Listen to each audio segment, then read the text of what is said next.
Bleh.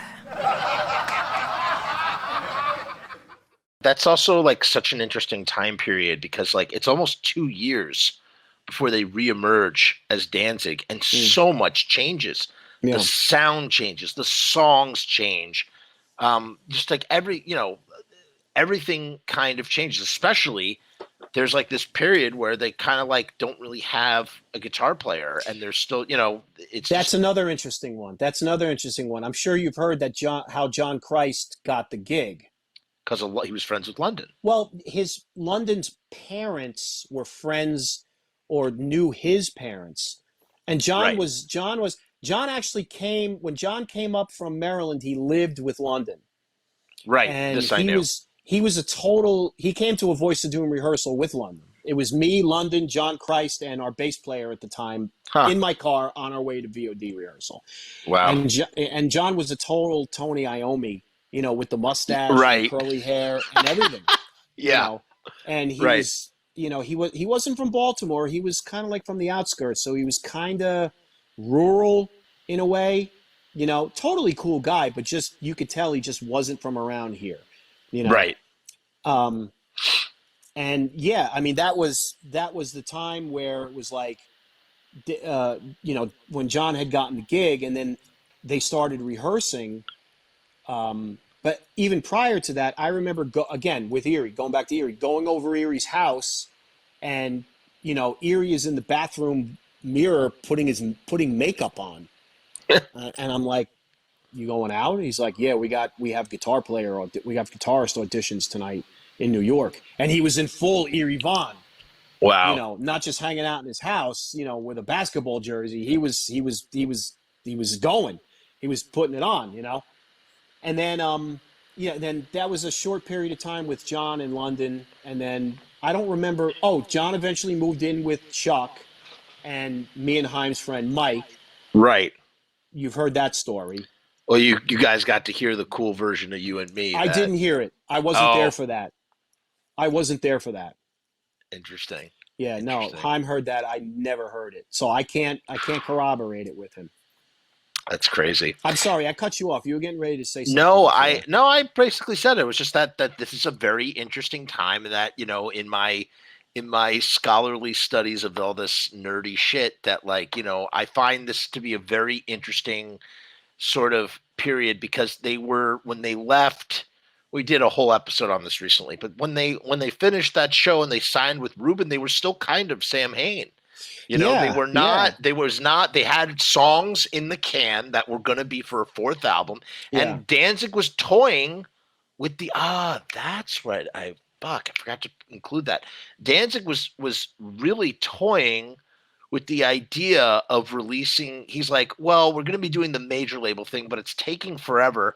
So why don't we're thinking about trying to release one more Samhain record. Yeah. He kind of knew. It's from this interview. It sounded like he kind of knew that it was, that the writing was on the wall for anything that was Samhain. Yeah. At the end of the day, November Coming Fire really is, the period, the punctuation on this exploration of what that was. Like, you really, in fact, I said it, I forgot what I said the beginning of it was, but the end, in my opinion, is a song like, To Walk the Night or November's Fire. Like that's the period on Samhain, really. Like, it's just like, where do you kind of go from there? But sort of continue to evolve. And if anything, what would Samhain? Here's one for you. What would a Rubin produced Samhain sound like? Had they not changed the name to Danzig and sort of stripped everything down and whatnot? You just listen to Possession on Danzig 1, right? My opinion, I mean, I got to learn a lot about Rick. I knew who Rick Rubin was. Yeah. And I knew he was big in the rap scene, but I got to learn a lot about Rubin from Erie in those original rehearsals. Interesting. I was still friends with Erie. I was still, right up until the short period before they moved to California, we were still friendly. And he would tell me, like, Rick Rubin's favorite instrument is the hi-hat. So he's real big on the hi-hat. Wow. He likes his leads off to one side. That's kind of the way he prefers them. He likes everything very trebly, believe it or not. He likes a lot of treble. He kind of likes everything flat. I'm sure you've heard it a million times. He likes things to sound like he loves AC/DC, and he was producing the Cult and stuff like that. And he kind of made the Cult sound AC/DC-ish. And that's kind of the way, he wanted a guitar. He was very happy with John, even though, I don't know if you've heard, like, John was so nervous for his audition that I think he actually like threw up or something. I did You not hear know, that. yeah, I did not hear he that. went like totally off. Like, he was like running around and he was nervous and he was like, I think he like bit Rick Rubin, or it could just be bullshit, but who the hell knows? Um, but that was the way Rick preferred to work. And all that shit about him laying down on a couch and looking up in the air and listening to it and making suggestions and how he wanted things. The majority of that stuff I had heard firsthand from Erie, because he would come to Zounds. They rehearsed at Zounds, which was Right. literally a half a mile away from where Chuck and John were living at the time, and Glenn was in the next town. And Erie would tell me, Rick would say, "All right, show me what you got," and he would just stand there with his arms folded and listen to it, Oh and my and God. and make suggestions. So, in my opinion, a Rick Rubin produced Samhain album, I don't think would have sounded like Samhain. I think it Oh, would. you I don't. just schooled the shit out of me, bro. because Wow. Rick, because Rick, and you can see it later on when you listen to a band like, the Four Horsemen, who Okay. was another deaf American. I don't know if you've ever heard of them, Phil. I Was have not heard of them. Chuck Biscuit's brother, Dimwit, Dimwit. was in Yeah. the Four Horsemen, and that was a Rick Rubin produced album, as far as I remember. I know he was on it somewhere, if not maybe executive producer, but it has that sound to it. It has that straight ahead rock and roll. Rick at the time had a very signature sound, and you might not hear it unless you're kind of like listening for it. I want Right. he would put his lead off to one side and it would come out blaringly loud. That was kind of like his thing. And when Erie told me this, and then I started listening to Rick Rubin produce stuff, I think that, yeah, that's what I think. I think a Rick Rubin produced Sam Hain album probably would have sounded like the first Danzig guy. But I know Rick was there. Possession. I know Rick was would lend a hand in arranging as well too, because I'm sure you've heard that I the can't Sam Hain imagine. Grim demos, as opposed to the way the Yeah. songs came out on the first Danzig Of course album. he had input. I couldn't imagine that Rick Rubin didn't shape. I mean, that's literally what it is. It's like if there's like a machine, if Rick Rubin is a machine and there's a conveyor belt, it's like you watch Sam Hain go through the machine and they come out as Danzig. That's an And excellent point.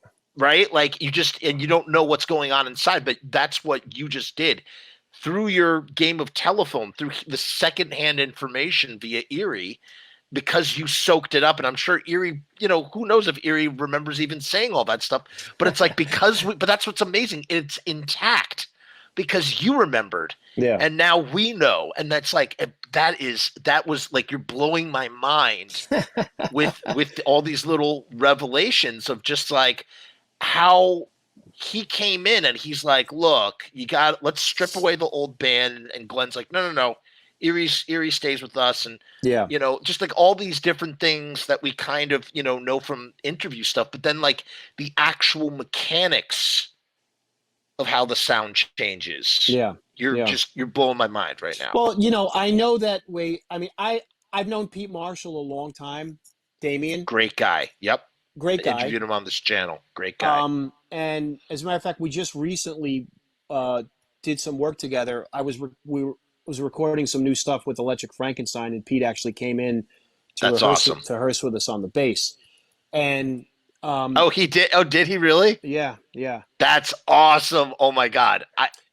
Dude, And Electric Frankenstein with Pete on bass. Fuck yeah, dude. That's great. so I know Rick Rubin was looking like, I think John Christ was the perfect mold for what Rick Rubin was Right. He looking to wanted do. that. Yeah, He he liked wanted that. he wanted a guy who, and again, I've maybe had a handful of conversations with John in my life, but the John Christ coming up from rural Maryland with the perm and the mustache Yeah. to what he became was he was such a great guitar player, and he was willing to do anything to make it because he was hungry, Right. and his image, the way his, they had the sandwich, the bookends with John and Erie and the long hair and the mustache, the mutton chops, the whole nine Hmm. yards. He was the perfect. Very Sabbathish of them to Yeah. sort of do Yeah, like a that geezer too. Tony thing. Yeah. And Yeah. he was perfect, and he could play the shit out of the guitar, and Rick could kind of steer him in the direction of Yep. the way he wanted him to, as opposed to a guitar player coming in with his own agenda, you Now, know. what's interesting, two things. All right, now I remember what I wanted to interject the first time too.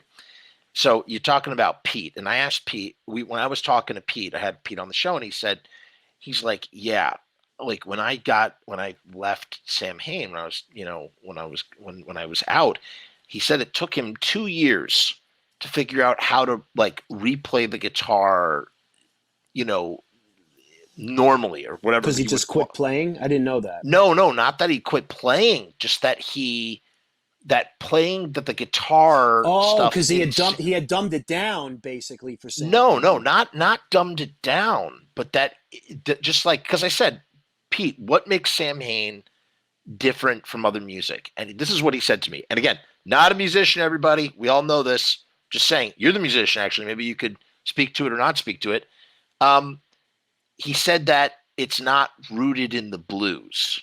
That's That's what he that's a said to good me. point. That's a Right? good point. So Yeah. you're doing. There's a lot of angular stuff. Everything's like unconventionally. Yeah. The hooks, like what's funny? Sam Hain has hooks in it, but yet it's like angular and weird. It's kind of like the Pixies, actually. The Pixies are like that too. I had heard an interview with Pete where he said that when I used the phrase dumbed it down, was that he was more, that really wasn't, it wasn't in his natural wheelhouse to play that way. He kind of like adapted to it. But, Pete is a very old school guy when it comes to, equipment and stuff that he likes and listens to.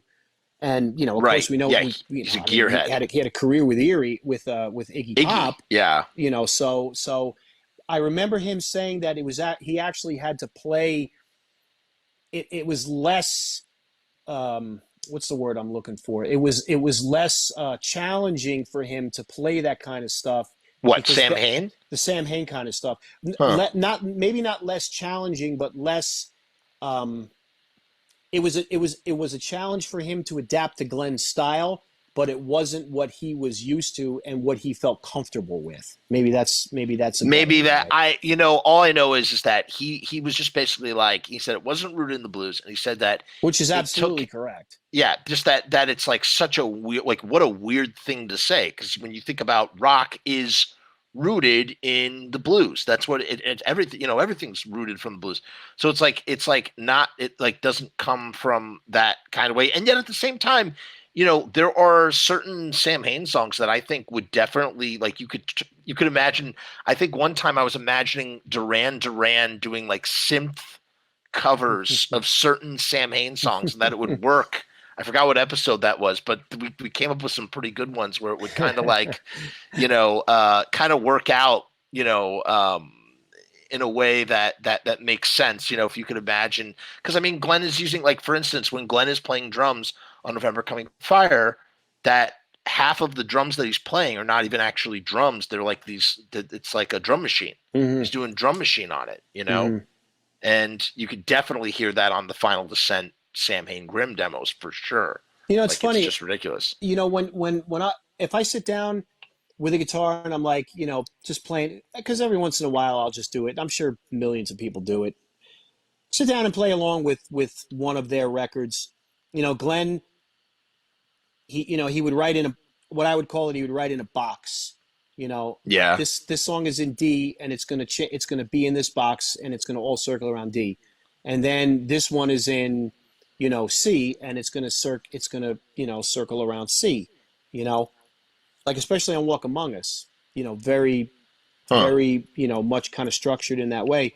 But then a song like Samhain, as opposed to um, The Howl, or even his redo of Horror Business, they're all kind of they're not in that box, and Right. sometimes the way the song progresses, or the where he goes when he's writing the song on guitar, is not what you would expect, which makes it interesting to listen to.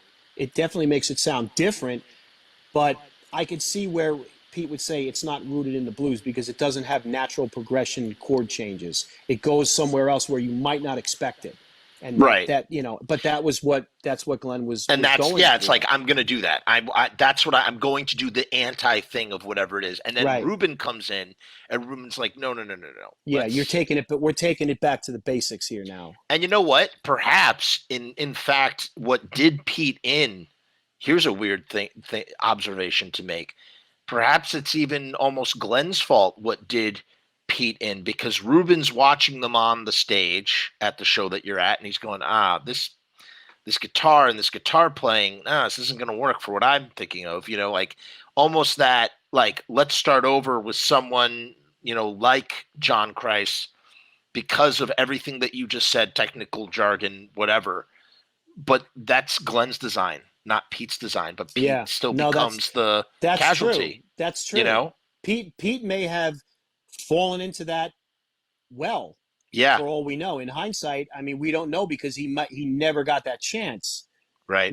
But Pete was technically better than he was, because again, like I said, I'd heard interviews with him where he said he actually had to take a step back and, like I said, dumb it down to play that Mm. type of stuff. He was capable of doing better, but he didn't have a chance to, because that's not the way it was. Glenn's idea. This is how I want it to be. Every drum beat, every guitar note, this is how I wanted it. And whether it was carried out that way live, it was somewhat sloppy anyway. You're going crazy and you're not as Right, precise, right. and stuff like that. But that's an interesting point. I never thought of that. I'd be curious as to how Pete felt about that. And then what's and then here's the other thing too, that you know you get, then John Christ comes in, and he's malleable, as you said, which is something that they always kind of liked.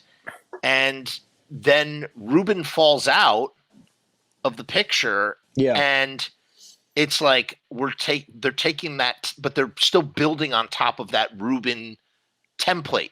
yeah. Like He they're laid the foundation. right. Rubin laid a foundation that Glenn continued to build out until he gets to Danzig 5, which is like fuck everything. Yeah, yeah. It's like fuck everything. Which is which is totally, On which brand is for Danzig. absolutely. Yeah, yeah. Right? Yeah, no, yeah. I mean, he wanted to do something the same way he wanted to do something different with Samhain as opposed to the Misfits. Now in Danzig 5, I'm gonna switch it up a little bit. Right. And I give him, whether I like those records or people like those records or not. As a songwriter, as a musician, I can totally respect wanting to Yeah, color do outside the fresh lines for a ground. little bit. Absolutely. Sure. I'm Um, okay. I agree. I fully agree with that. And I've listened to those records, and they're interesting. They're not particularly my cup of tea. I think they're, What's your favorite Danzig album? oh my God. I'm gonna have to go with one, like straight up. Even though, I love. Here's the thing about two. Two kind of falls off for me towards the end. Like, I'm not a big fan of, even though I know this is a popular staple. I'm not a big fan of Devil's Plaything. I'm not a big fan of not a girl. I'm not a big fan of Girl. Love Blood and Tears. But the first side of Danzig 2 is like immaculate and unstoppable. But as a full, whole, cohesive album, Hmm. Danzig 1 straight through, nothing touches it. It's just phenomenal. I love Danzig 3 too. I can listen. Those are three albums I can put on all the way through, but there's only Yeah. one where I'm like, holy crap, every song's a hit. Now I remember the other thing I wanted to say to you, which was this: to just finish off the Pete and John Christ thing. Then Danzig plays their first show, and I'm sure you've heard that tape, the I was City there. Gardens. Oh, you were there. So there you go.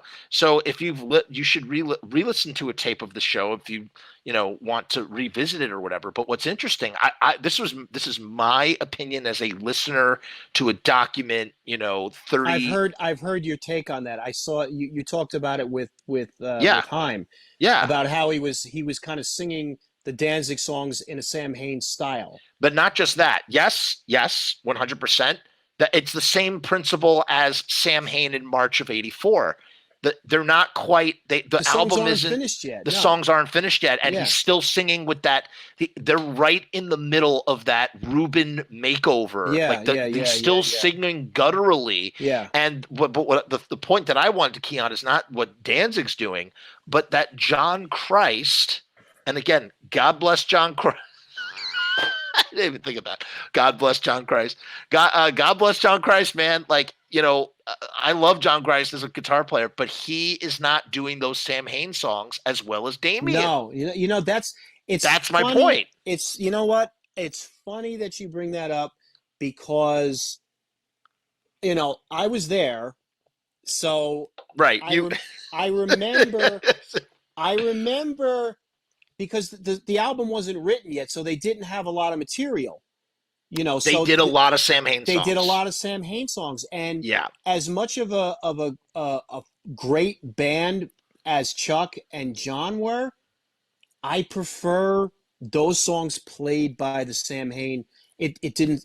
I agree with you. I always thought that was odd, It's almost like because like a people Sam say Hain that. cover band. Well, I was going to say that, because Chuck and John are technically the last lineup of Sam Hain, that Danzig's first show is technically, or in a weird kind of nerdy, semantic, we're sitting here really picking up the tiniest of The minutia last Sam ways Hain that show. it's the last Sam Hain show Yeah, because yeah, of the that's sun. interesting I mean, they point. open the set with Sam Hain. You know what Yeah, I'm saying? They play Black Dream, yeah, and you hear John Christ can't grasp these songs, but then he plays the new Danzig material, and it's like yeah, he's on fire. I mean, he's yeah, absolutely on fire. But you give those songs to Pete, and Pete, he knows what to do right yeah, away with them. yeah. So Well, that also could be that Pete had played them for so many years. They were very they hadn't gelled yet as a unit. who That Danzig or at Sam at Hain? no at that City Garden show, Yeah, they didn't really have the chemistry. They didn't have the chemistry yet. they weren't tight yet. They weren't tight yet. It was still fairly new. They hadn't been together for that long, and you know they may have written the Danzig songs together, but Glenn, it's like, okay, we're gonna play 6 Sam Hain songs, so learn them, and they hadn't Great played point. they hadn't You played them nailed for it. very long. John, you nailed it. I think you just nailed it on the head. And then fast forward to Irvine Meadows in '92, and they're doing Left Hand Black, that video Yeah, that pops up, and they are just the tightest band. Like they're telepathically reading each other's minds on that yeah. stage, and they're just the most well-oiled machine, this perfect unit that just knows every nook and cranny of what they're supposed to be Yeah, doing. the chemistry was there, the Yeah. repetitiveness, and they grew into a band together. Almost like when you see the first Sam Hain show at Rock Hotel, and then you see the first Danzig show. Even though the first Danzig show was better, Yeah. you know, it was still the origin of it, and they didn't quite have it yet.